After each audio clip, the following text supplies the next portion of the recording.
जनकपुर गांव में एक बहुत पुराना ढाबा था। उस ढाबे को लोग बाबा का ढाबा के नाम से जानते थे। कुछ सालों से कोई भी ढाबे के आसपास भी नहीं जाता था।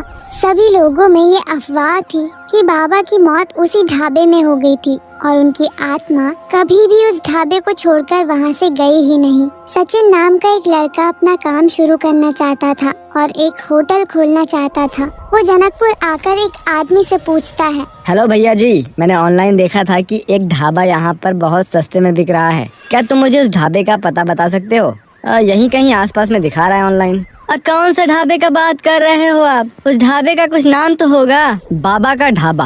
हाँ, यही नाम था। बहुत ही सस्ते में मिल रहा है। जरा बता सकते हो वो कहाँ है? बाबा का ढाबा नाम सुनते ही आदमी चौंक जाता है और वो कहता है, बाप रे बाप, उस ढाबे का तो नाम मत लीजिए भैया। उसे बेचने पर किसने डाल दिया? मुझे तो कौनो मुफ्त में देगा तब वहाँ नहीं जाऊंगा हम। क्यों, ऐसी कौन सी बात है? मैं सोच रहा था कि इतनी अच्छी डील है तो अभी तक देखी कैसे नहीं। मेरी मानिए तो आप भी वहाँ मत जाइए। वो ढाबा भूतिया है, वहाँ अजीब अजीब घटनाएं होती है, इसलिए उसे कोई नहीं खरीदता। क्या आप भी बेकार बेकार बातें कर रहे हैं? ये सब अंधविश्वास है। अच्छा है मुझे इस वजह से वो बहुत सस्ते में मिल रहा है। छोड़ो, आप मत बताओ, मैं खुद अपना रास्ता खोज लूंगा। सचिन वहाँ से आगे बढ़ जाता है और फिर किसी तरह खोजते खोजते इधर उधर पूछते पूछते वह बाबा का ढाबा पर पहुँच जाता है। उसके नीचे उसे एक गोरा चिट्टा आदमी खड़ा दिखता है। उसका नाम सिद्धार्थ होता है और वो ढाबा जिस बाबा का था उसका बेटा होता है। क्या आप ही बाबा का ढाबा के मालिक हो? यस, मैं ही हूँ। लाओ जल्दी से पैसे दे दो और इन पेपर्स पर साइन कर दो। आज से बाबा के ढाबे की जिम्मेदारी तुम्हारी हुई। अरे रुकिए भाई, आपको इतनी हड़बड़ी क्यों है? पहले मुझे जरा देख तो लेने दीजिए। आप इतनी अच्छी जगह पर बने इस ढाबे को इतने सस्ते में क्यों बेच रहे हैं? कोई तो कारण होगा इसका। तुम अपने काम से काम रखो। तुम्हें अगर लेना है तो अभी खरीद लो। अभी जितना देर करोगे मैं दाम उतना बढ़ाता जाऊंगा। तुम्हारे किसी भी सवाल का जवाब भी नहीं दूंगा मैं। इतने पैसे में तुम्हें कहाँ ढाबा मिलेगा? अच्छा ठीक है, आप तो बड़े गर्म मिजाज के लगते हो। ठीक है, डील फाइनल करते हैं। आज से ये ढाबा मेरा। सचिन और सिद्धार्थ के बीच डील फाइनल हो जाती है। सचिन सिद्धार्थ को पैसे दे देता है और पेपर पर साइन कर देता है। सिद्धार्थ बाबा का ढाबा के सारे पेपर सचिन को दे देता है। उसके बाद सचिन सिद्धार्थ से हाथ मिलाने के लिए हाथ आगे बढ़ाता है। धन्यवाद आपका, फिर मिलेंगे। नहीं, ये हमारी पहली और आखिरी मुलाकात है। अब हम फिर कभी नहीं मिलेंगे। इतना कहकर सिद्धार्थ अपनी गाड़ी में बैठकर चला जाता है। सचिन को सिद्धार्थ का एटीट्यूड बहुत ही अजीब लगता है। वो सोचता है, अजीब घमंडी आदमी है। दो बातें ढंग से बोलने में उसका क्या चला जाता है, भगवान जाने। खैर छोड़ो, जाने तो मुझे क्या करना है। मैं तो अब इस ढाबे को फिर से शुरू कर दूंगा। नाम भी कितना अच्छा है, बाबा का ढाबा।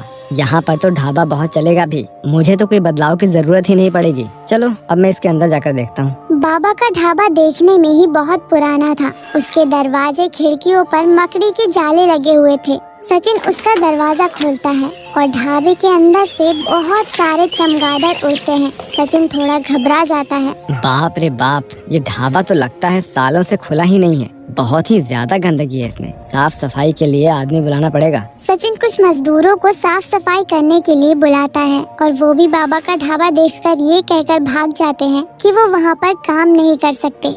सचिन बहुत परेशान हो जाता है क्योंकि उसे कोई भी आदमी नहीं मिल रहा होता। अंत में वो खुद ही धीरे धीरे उस ढाबे की सफाई करता है। उसके बाद वो वहाँ पर नया बाबा का ढाबा का पोस्टर लगाता है और फिर मेन्यू कार्ड भी लगाता है। वो रात में भी वहीं पर सो जाता है। वो जब रात में सो रहा होता है तब उसे किचन में कुछ हलचल सुनाई देती है। अभी किचन की सफाई बाकी होती है। सचिन अपनी आंखें खोलता है। उसे थोड़ा डर लगता है। धीरे से उठकर किचन की तरफ जाता है। वहाँ पर दीवार पर उसे किसी की परछाई नजर आती है। सचिन बहुत घबरा जाता है और वो तुरंत लाइट जलाता है। ओह, मैं तो घबरा गया था। लोगों ने इतनी बातें मेरे मन में भर दी कि मुझे भ्रम होने लगा था। छोड़ो, मैं जाकर सो जाता हूँ। सचिन सो जाता है और अगली सुबह उठता है। किचन साफ करने के लिए भी उसे कोई नहीं मिलता। फिर वो खुद ही अकेला सारी साफ सफाई करता है। फिर वो खाना बनाने के लिए रसोइयों को खोजने के लिए जाता है। वहाँ पर भी बाबा का ढाबा नाम सुनकर कोई भी आने को तैयार नहीं होता। अब सचिन की परेशानियाँ बहुत बढ़ जाती है। वो सोचता है, अरे अब मैं क्या करूँगा? ये तो बड़ी परेशानी वाली बात है। ढाबे का नाम सुनते ही न जाने क्यों लोगों के होश उड़ जाते हैं। कोई कुछ ठीक से बताना भी नहीं चाहता। अच्छा, एक काम करता हूँ, मैं शुरुआत में अभी अकेले ही खाना बनाना शुरू करता हूँ। अगर सब कुछ ठीक रहा तो आगे जाकर लोग आ जाएंगे। सचिन सारी साफ सफाई खत्म करने के बाद खुद ही खाना बनाना शुरू कर देता है। पहले दिन उसके ढाबे पर कोई भी नहीं आता। वो बहुत दुखी हो जाता है और सो जाता है। फिर भी वो अगले दिन फिर से लगन से खाना बनाता है और लोगों का इंतजार करता है। इस दिन उसके ढाबे पर 2 लोग आते हैं। वो लोग इस शहर में नए होते हैं। वहाँ का खाना खाकर दोनों बहुत ज्यादा इम्प्रेस हो जाते हैं। वो अपने सारे साथियों को कहते हैं कि वो इसी ढाबे से खाना खाएं। इस तरह धीरे धीरे सचिन का ढाबा चलने लगता है। अब रोज उस ढाबे पर 15-20 लोग आने लगते हैं। अब तक सचिन अकेला संभाल लेता है, पर अब काम बहुत बढ़ने लगता है। सचिन रात रात भर जागने लगता है। एक दिन वो खाने की आधी तैयारी करता है और उसकी नींद लग जाती है। वो अगली सुबह उठता है। अरे मैं कल कब सो गया? मुझे तो कितना काम करना था। अरे ये सारा खाना अपने आप तैयार कैसे हो गया? यहाँ तो खाने की सारी तैयारियाँ हो गई है, पर मैं तो सो गया था। ये कौन सा जादू है? ऐसा कैसे हो सकता है? सचिन बहुत आश्चर्यचकित हो जाता है, पर अब ढाबा खोलने का समय हो जाता है और फिर वो अपने काम पर लग जाता है। अगले दिन वो खाना बनाने का सारा कच्चा सामान उसी जगह पर रख देता है और सो जाता है। जब वो अगली सुबह उठता है तो देखता है कि खाने की सारी तैयारी हो चुकी है। यहाँ जरूर कोई मायावी शक्ति तो है। ऐसा कैसे हो सकता है? ये सब कौन कर रहा है? आज रात में इसका पता लगा कर ही रहूंगा। आज रात सचिन तय करता है कि वो सारा सामान उस जगह पर रख देगा और फिर सोएगा नहीं। चुपके से देखता रहेगा कि आखिर ये कौन करता है। रात होती है। वो देखता है कि वहाँ पर एक बहुत बूढ़े बाबा आते हैं और खाने की तैयारी करने लगते हैं। वो सब्जियाँ काटने लगते हैं और चटनी बनाने लगते हैं, आटा सानने लगते हैं। उनका चेहरा बिल्कुल सूखा हुआ होता है और वो कंकाल की तरह दिखाई देते हैं। सचिन को बहुत आश्चर्य होता है। वो उनके पास जाता है और उनसे पूछता है, बाबा आप कौन हो? आप यहाँ पर सब काम चुपके चुपके क्यों कर रहे हो? आप मेरे सामने कभी क्यों नहीं आते हो? अगर आपको काम करने की इच्छा है तो आप मुझसे बता सकते हो। और आपकी हालत ऐसी कैसे हो गई है? आपको तो अच्छे से खाना पीना चाहिए। मेरी मृत्यु 12 साल पहले हो चुकी है। मैं इस बाबा के ढाबा का मालिक हूँ। सिद्धार्थ मेरा ही बेटा है। मैंने ही इस ढाबे को शुरू किया था और 25 साल तक मैंने इस ढाबे को चलाया भी। उसके बाद मेरे बच्चे बड़े हो गए और वो विदेश पढ़ने के लिए चले गए। मैं चाहता था कि हमेशा ये ढाबा चलता रहे।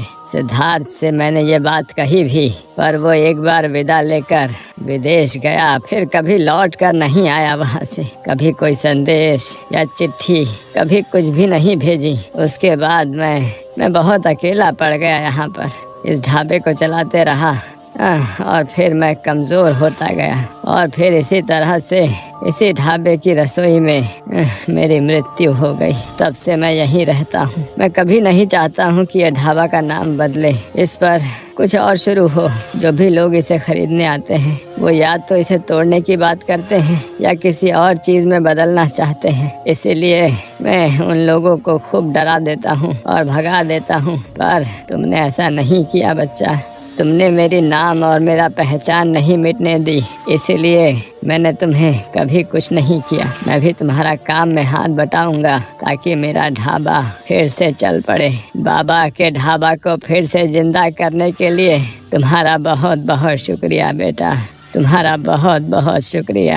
यह सब सुनकर सचिन की आंखों में आंसू आ जाते हैं और उसे समझ आ जाता है कि अकेलापन एक इंसान को कितना खोखला कर देता है। उसके बाद वो बाबा का ढाबा को बहुत अच्छे से चलाता है